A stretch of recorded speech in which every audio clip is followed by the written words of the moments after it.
Hello, my name is Matthew and welcome back to the Apex Suspects. Today we're fitting the world's cheapest big brake kit that I purchased for my E92 M3 alongside some other track day related mods such as these bargain AO52s that were clearance, fluid, new rear brakes, as well as you see from the clip, the brakes didn't survive from the Nürburgring.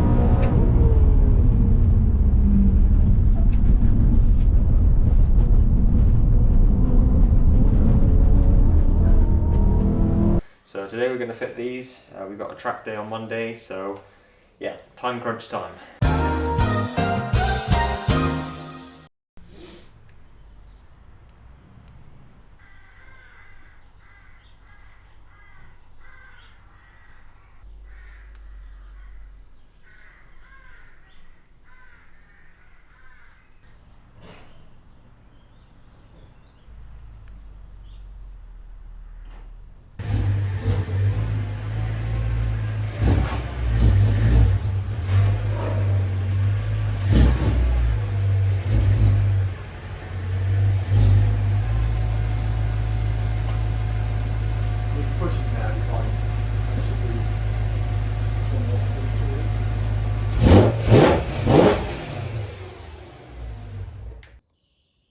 Oh, that's cool.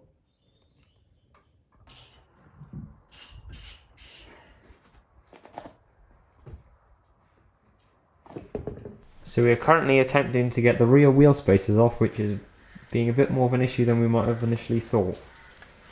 They are pretty welded on there, which is good that they weren't going to fall off, but they are rather stuck.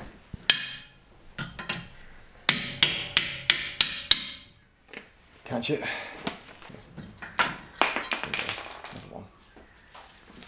Off. So I'm having a bit of fun with the brake lines. They are pretty seized on. Soaking them in WD-40 at the minute and then gonna give it another go. So this is the issue of living in the UK, that things get seized on because our road conditions are so shit.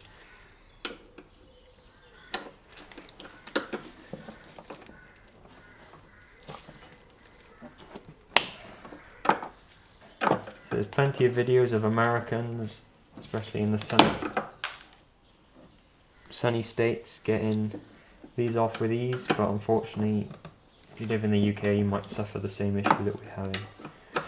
So unfortunately the brake lines are becoming a bit more difficult than we initially were hoping them to be to get off, so we've decided to continue and put the wheel studs on first. So first clean the oil off the wheel studs, then apply some Loctite.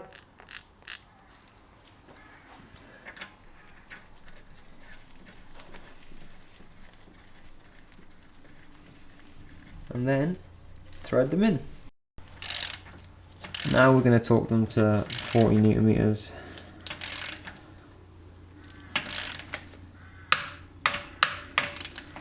And that's one. Feels alright. There you go.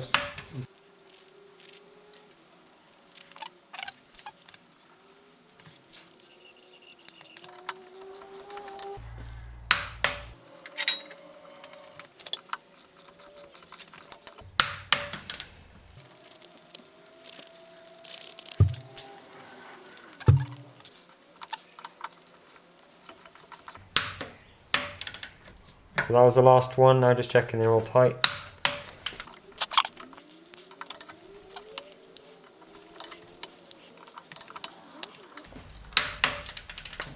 All tight. First one done. Exactly the same process for this side. Now just to check that if these are all torqued up correctly. 40 Newton meters. Yeah. 1, 2, 3, 4, number 5. All good. Now onto the front, and then we will have a wheel stud conversion on the car.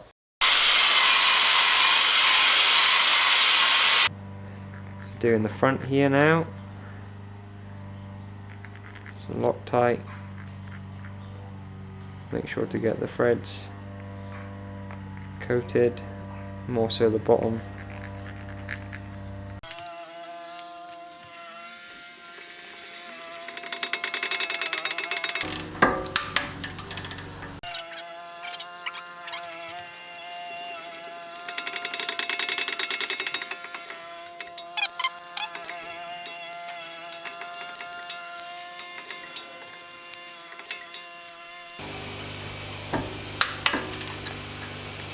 There you go, all torqued.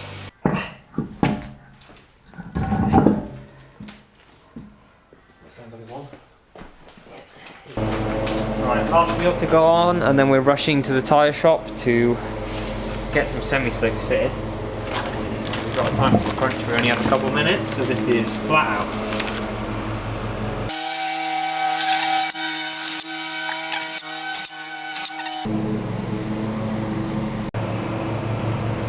So the tyres failed as we went to get the new tyres fitted, and it turned out that we were able to crack the brake line off, so it leaked loads of fluid and didn't have brakes. So we've now just come back to the garage to, I guess, fit the brakes, and we've reorganised with the tyre place to fit the tyres the morning of the track day, just before / en route to Donington Park. So lastminute.com is indeed engaged. We are running these anti-rattle clips here, so these have to be installed with the caliper off the disc, just because you need the pads to come in through the front. So they have no pads, and then it can't be attached. So the best thing will be on the floor, which we'll show you now on the other side, how to install the whole caliper and brake assembly. But yeah, they're a bit of a pain to get off, but apparently they do God's work and actually make it somewhat bearable to drive on the road rattle wise. We've got the anti-rattle clips here, and then we've got our pad retaining bolts, the retainers. So these will allow you for quick access just by taking these two bolts out, but the anti-rattle clips kind of prevent that, but it is a good mod if you care about, I guess, pad knockback and then just not general noise.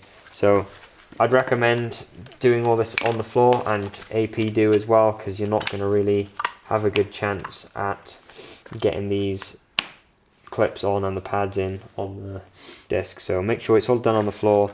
Also, because the way this line is constructed, it can swivel on its own without spinning the line. So when you take the old original OEM caliper and line off, you have to spin the caliper with the line, whereas thankfully these braided lines you don't. So everything's assembled on the floor, and also it'll allow us to quickly put it on without losing too much fluid. So these are the pad retaining bolts, and the spec from AP is 20 newton meters. It's 19, but 20 is, depends what your torque wrench says. So that's 20. So they are now torqued to AP spec. So we've paint marked our AP calipers on the pad retaining bolts. We're going to paint everything else to ensure that we know exactly where everything is supposed to be and everything's torqued to spec. So if there is any movement, then we know it's moved. So we're just going to turn the wheels to the side here to get easier access to all the bolts on the back, and make your life much easier. So make sure you do that when you're doing this, especially if the car's off the ground like we are. Lucky to have a ramp here, it's a lot easier. So you want to make sure you loosen your caliper bolts as well. Just loosen them. You can leave the bolts in for the time being until you get the line off. So it's a 14mm to get the brake line off the back of the caliper. Okay. So Rest in peace. removing our pad sensor. Unfortunately, these are now going to waste because we don't do that on the AP, but it's fine. So we'll have a warning. We're going to cable tie out the way, which is what we did on the other side. So now time to take the caliper off.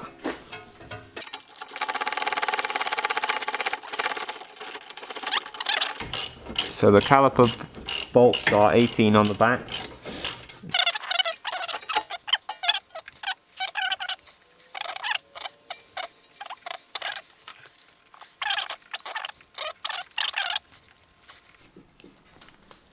try and make sure it doesn't hold the end and make sure it doesn't just go all over me. That would be appreciated. Put it straight over your face. Done. I won't be doing the track there then because I'll be blind.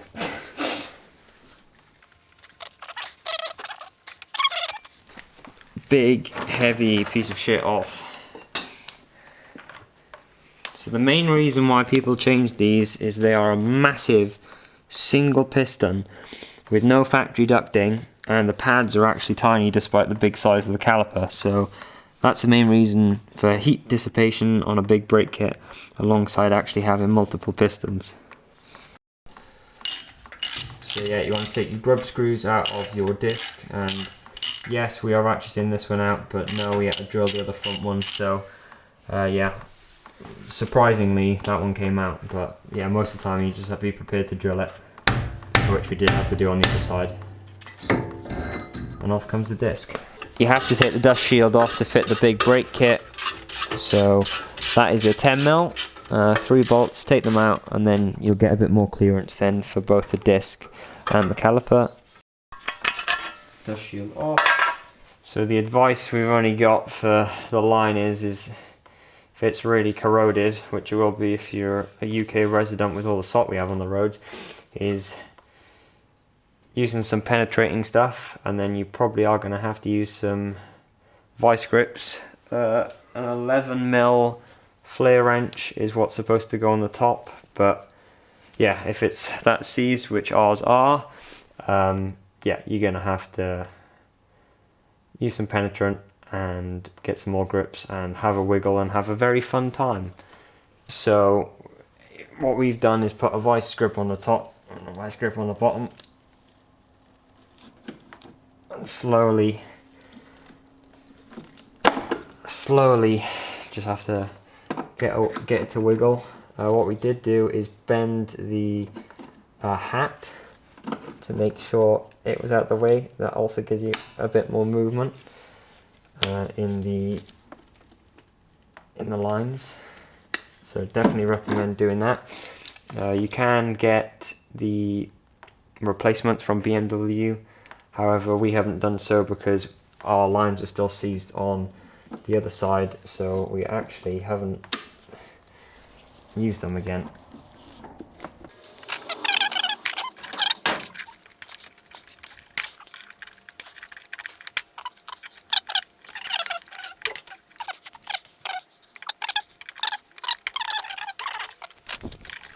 Oh yeah, going. So now we are finally out. That definitely took way too long. Yep.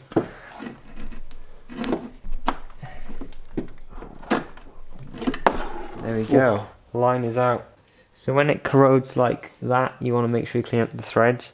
But this is the little hat that I was on about earlier that sits in here. So you bent up the sides to give us more movement to take the line off. Because you need to do half turn, it's off. It's that bad.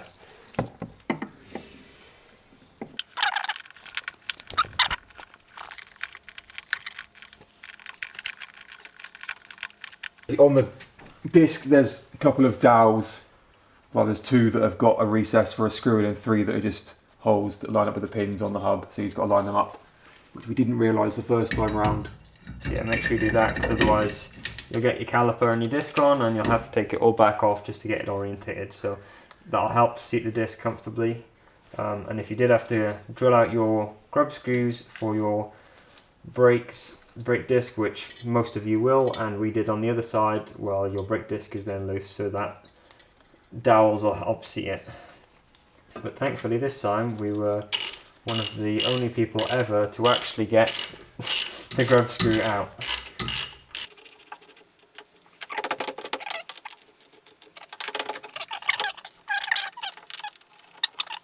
Give it a quick whiz. So the kits that you'll buy come with 1 or 2 washers, which are active spacers.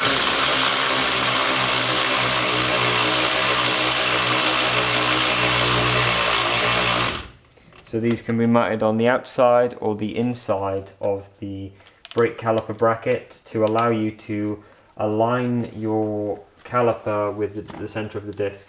So that'll change the spacing you have for the pads and the room that you'll have. So you want to make sure you experiment with that a bit. For us, we use the thicker one on the outside, so facing the car on the caliper mount, and then the smaller one facing the caliper on the caliper mount. However, for this side we only have one for the outside, so we're going to experiment with that.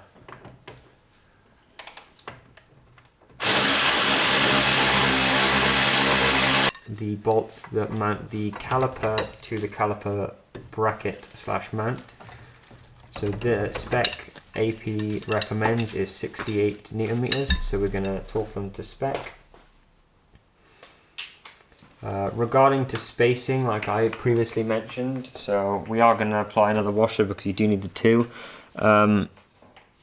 Going off what other people also say is you have this center of the AP caliper here, and ideally you want even spacing between each side of the disc. At the minute ours is far over right. The also other sign you want to just check is this is a good for alignment, but you can see the pad / the disc and making sure you can see daylight through there, as if you're touching then the caliper, obviously you will be rubbing the disc with the caliper surface itself, so you want to make sure that that is not touching. But yeah, use the center of the caliper, the grey bit either side of the caliper retaining clips then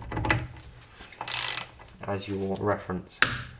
But yeah, play around with it. Everyone's might be different depending on hubs, but generally yeah, you'll have two spaces and that's all you get to play with.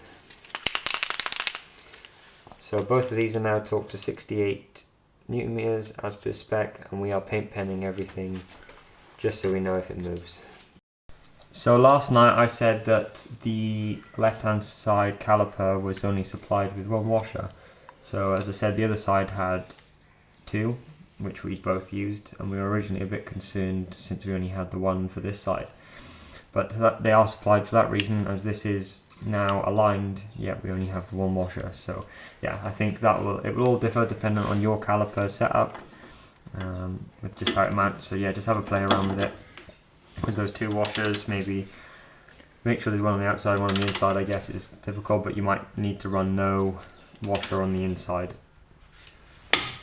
So now it's just torquing the caliper to 110 Newton meters, or the bracket at least to the hub, which is OEM manufacturer spec, and paint pen it up.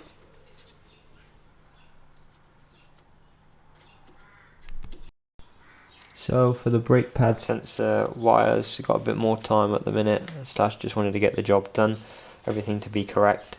So slice the end off the two wires, wrap them together, and then we've put a bit of tape on the end, and then we're going to zip tie it around out the way at the back. A long and late night last night. I'm going to remove the rear grub screws on the back of the rear disc to get them off. So we're just going to do discs and pads, staying with the original caliper on the rear. The plan was to go braided lines, but they also seem pretty tight on, and well, if it's broke, don't fix it. So we'll go braided lines on the rear at some point, but just for, I guess, the safety and also not the faff of having to replace them and may damage the line, we're going to leave them on.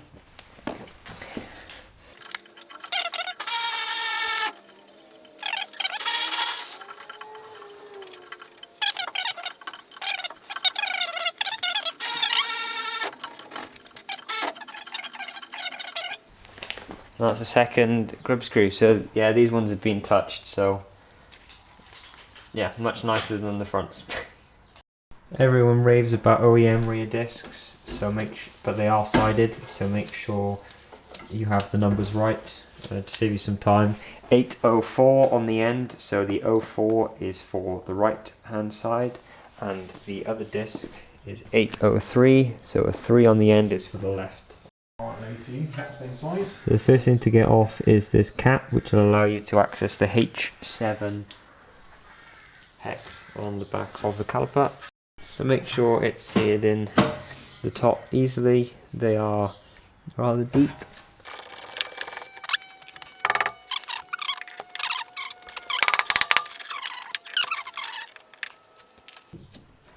So there you go, both out. Trying here with a screwdriver, just give it a good wiggle. Should be stuck, but it will come off eventually. Right, now time to release the caliper. Just be careful of sending it on the floor. And there we go, a removed rear caliper. I'm going to rest it up here for the time being. So you want to use a breaker bar and break the two bolts on the back to get these parts of the caliper off, and then use a ratchet to get it off. So this is a 5/8.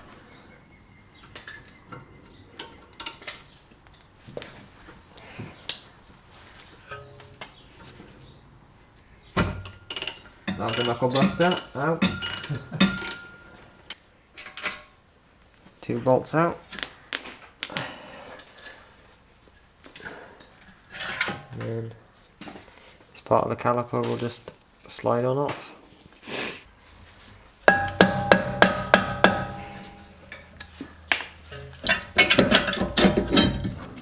And there's our disc off.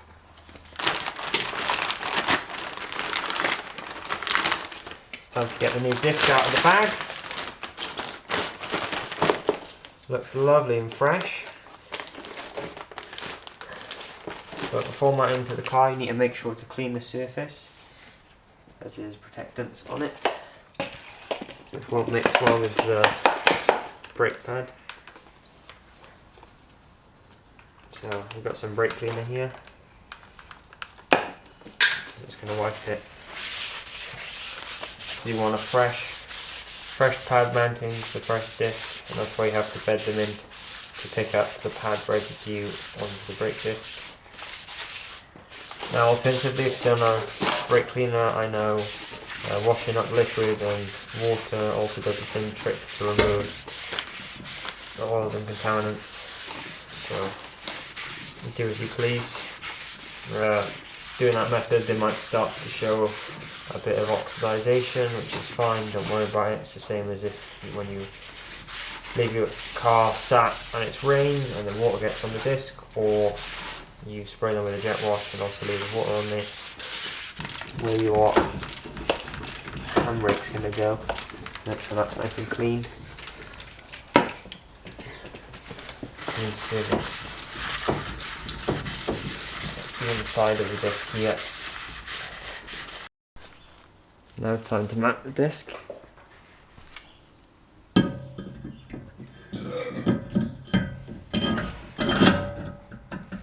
want to make sure you're getting the correct orientation. As you can see with the grub screws, will go into these holes here, just like that. If you did have to drill them out, don't worry about it.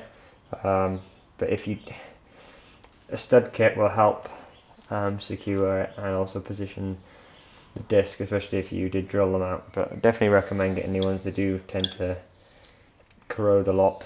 So if you have got them, secure the grub screw. Make sure the disc is all the way on.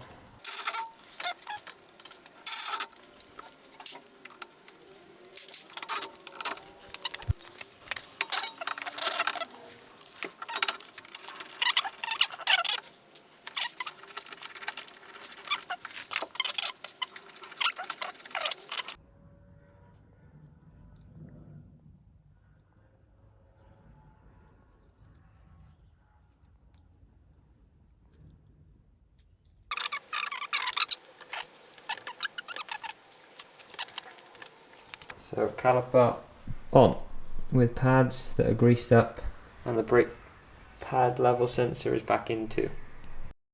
So now just torquing up the carrier bolts. These are 16mm.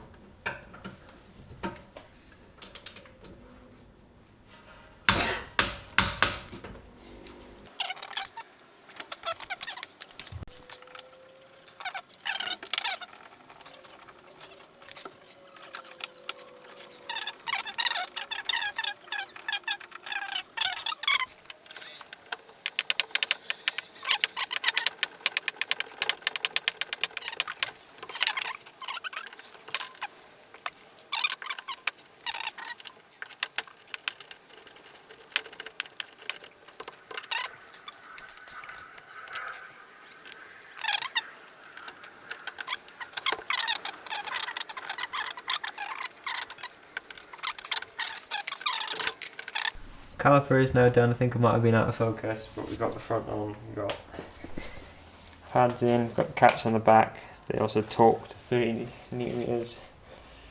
New disc on, looking good. So first step is ensuring all the air is out of the system, and then we'll do a brake fluid flush with the new fluid, which is Model 600. looks pretty clean to me. Yeah, that's what I thought. So we're looking for dirty fluid being pushed out alongside any air bubbles. Looks like we got the air out, but just trying to push some clean fluid through. So had a few pumps of the brake pedal. It was soft to start with, but obviously did begin to get harder. And now we're just going to check all of the calipers again and look what air bubbles we have in the system, and then we will probably proceed to bleed the new fluid through. Oh, it's very solid. Yeah, I'm not surprised. Yeah. Nothing's leaking anywhere, so.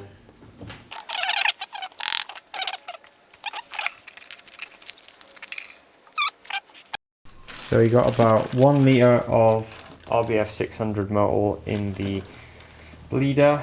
We already put about half a litre in because we did lose a bit previously, so put a bit in, so some of it's brand new, and we did do a bit to try and get some air out anyway. So now we're going to try this.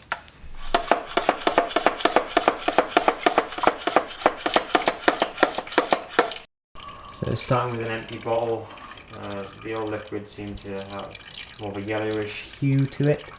The new liquid looks completely clear, near enough. So we're going to try and get some into the bottle from every corner until it looks like it's all new fluid. But the pressure bleeder will need to be empty to obviously for the new fluid to be in the system. So that's our other point of judgment. I mean, this fluid already looks clear, so. The rear has got further to travel, but it's yellow at the minute, so we want this to run clear. The line looks like it's running a lot cleaner now, so probably going to take it off this side, take it to the other rear, and wait until that one runs clear.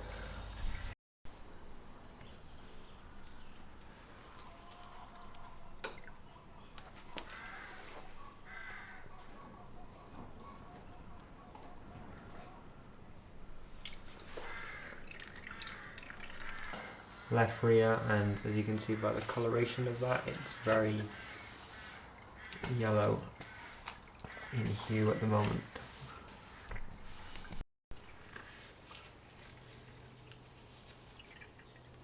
Yeah, so everything's running clear now on all around all four corners, so we're just going to take it off. Now check the reservoir that we've still got enough fluid in and it's not over full, and then I think test drive.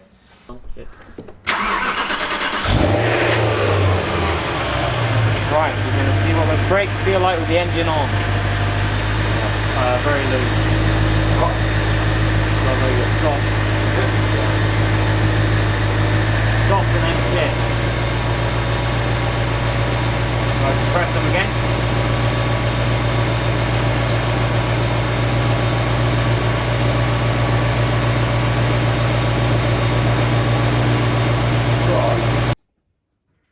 So the level looks good, all new fluid, nice and clear.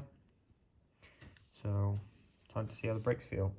Before you put the wheels back on, you might just want to put a bit of anti-seize on in between, which just allows the wheel to come off a bit easier next time, because you don't want it seizing.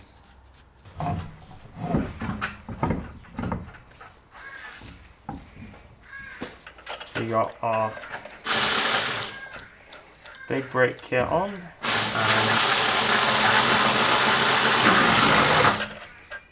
our wheel studs.